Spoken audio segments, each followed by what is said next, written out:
So today we're going to be talking about nonverbal communication. I want you to imagine something. I want you to imagine me coming in baggy pants and a baggy shirt. I could be one of two things, a rapper or a bad communicator. You are more likely to respect me and listen to what I have to say if I'm wearing something nice. So what is nonverbal communication? According to Google, nonverbal communication is communication without the use of a spoken language. And so why is it important? Well, when you're awake, 70 to 80% of that time, you are communicating. And 93% of that is nonverbal, and only 7% of that is actually speaking. We look at this quote here from Overcoming Fake Talk by John Stoker. It says, the 93-7 rule. 93% of communication occurs through nonverbal behavior and tone. Only 7% of communication takes place through the use of words. So according to Communication at Work by Ronald B. Alder, there are 7 types of nonverbal communication. The first is voice, then appearance, the face and the eyes, posture and movement, personal space and distance, physical environment, and time. So first is voice. What is voice? Well, voice does not mean your actual voice. It's the words you speak. Instead, it means the tone that you are using. For example, if your tone sounds something like this, and I came in talking loud and all aggressive towards you guys, I may come off as harsh and as a rude person.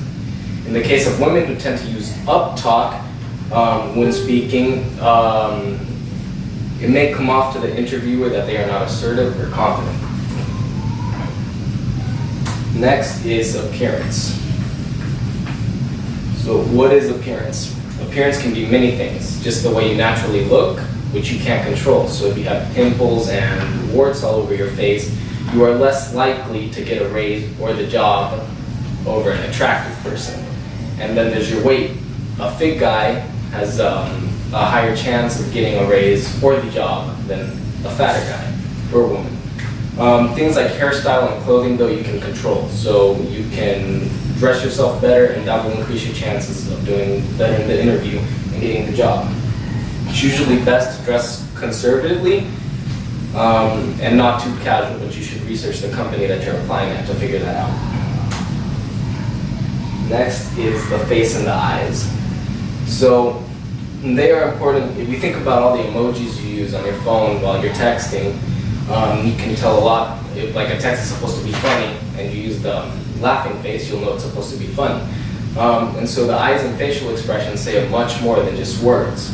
When people frown, they tend to be sad. But if you ask someone that looks like they're sad and they say they're fine, but you still see like their head's down and they've got a frown on their face, then they're sad. They're just saying they're fine. In an interview, you should keep a pleasant facial expression and maintain eye contact. Culture is also important when you're considering facial expressions, because our culture, we tend to smile a lot, but in other cultures like Asia, they don't, but that shouldn't be mistaken with unfriendliness. Next is posture and movement. So, look at this.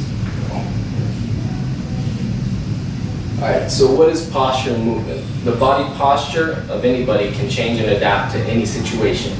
When somebody's closed up and hunched over with their head down, they're usually not comfortable in the situation and aren't very confident. But you can use your body language to your advantage because you can control it. So if you take a position of power, for example, like this, when you're talking to someone, they're more likely to respect you and believe that you know what you're talking about.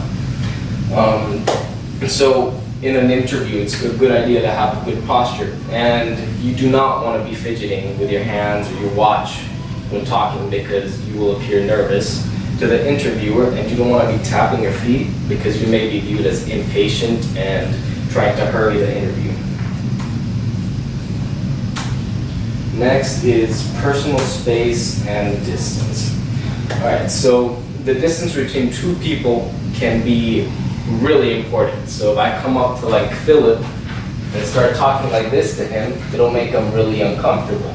And so what you want to do is wait for them to invite you in for a handshake, and then you'll take this proper distance for them to invite you to sit down, and then you know what distance to take when you're talking to them. And then there's the physical environment. So in the physical environment, you can tell a lot by how an office operates with how it looks.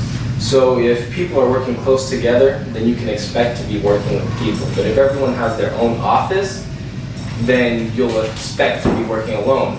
So if you prefer one of these two, it's good to research the company and pay attention during an interview if you prefer one of them over the other. And the final one is time. So there is two different cultures with time. One is monochronic and the other is a polychronic. In monochronic cultures, if you have a speech and you do it in a set amount of time, it means you're prepared and well educated on the subject with a good concern for the audience. In a polychronic culture, if you speak in a set amount of time, you may come off as lazy and have no interest in the subject or your audience. The difference between positive and negative nonverbal communication. So when you have a positive body language, it has the ability to add strength to your verbal message. And there's many places where you can apply different positive nonverbal communication to help you out. The first is for interviews, negotiations, and or performance reviews. So you want to first use mirroring. So when you're with an interviewer, you want to mirror his body language, and that helps out. And a little tip for the guys, if a girl starts copying your body language when you're out on a date, it usually means she's interested in what you talk about and interested in you. And then 2, relax your body. You don't want to relax it too much to where you look lazy and uninterested, because that'll upset the interviewer. And 3rd is look interested. So you want to do all 3 of these to increase your chances of getting a good review. 2nd is if you are speaking to an audience or a small group like right now. So you want to have a positive body posture, so stand upright and don't keep your head down. You want to keep your head up. 3 is practice and perfect your posture. Again, posture is really important when speaking to groups. And 4th is use open hand gestures. The last one would be for the first time interactions. Right? There's multiple things you can do to help you out here. The first one is have an open posture, so you don't want to be like this when you're talking to someone. And 2nd is use a firm handshake. If you give me a wimpy hand, I'm going to think you're a little sis, and that's no good for anyone. 3rd is maintain good eye contact. So you want to maintain good eye contact with the person you're meeting for the first time. And 4th is avoid touching your face like this, because you'll come off as a liar and you're just unconfident. It's the negative sides nonverbal communication. All right. So if you can be aware of negative body language, then you can be aware of someone's unspoken of issues. And so negative body language includes, and you should always avoid doing these, folding your arms, having tense facial expressions, your body turned away from the person you are communicating with, and poor eye contact. And this is according to Understanding Body Language by the Mind Tools content team. Next is where you can apply positive body language in your life to bring success. So you can apply positive body language anywhere in your life, quite literally, it's infinite. You can apply it to interviews, presentations, in the workplace, meetings, and just at home. It only helps your relationships. Having good nonverbal communication strengthens your relationships and helps you get a message across clearly and without question. Next is how to boost your confidence for things such as interviews. So there are many ways you can boost your confidence that go hand in hand with helping you project positive nonverbal communication. According to Mel Robbins, speaker and author of the 5-second rule, thinking positively is a huge one. Flood your mind with positive thoughts to push out the negative ones. She likes to do this when she has a big presentation to do. If she gets all nervous and you feel the butterflies, she likes turning those butterflies into excitement to get pumped up for what she's doing. Next, according to Zen Habits, breathe 25 killer ways to Boost your self-confidence by Leo Babauta. Kill negative thoughts. You have to be able to recognize those thoughts and push them out and replace them with positive ones.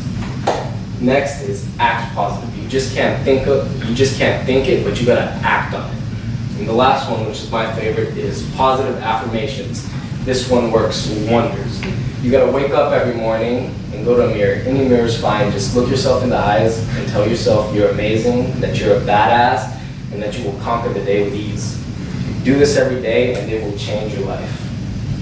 And that is it. So I want you to take this information and apply it to your daily life. I promise all it can do is help.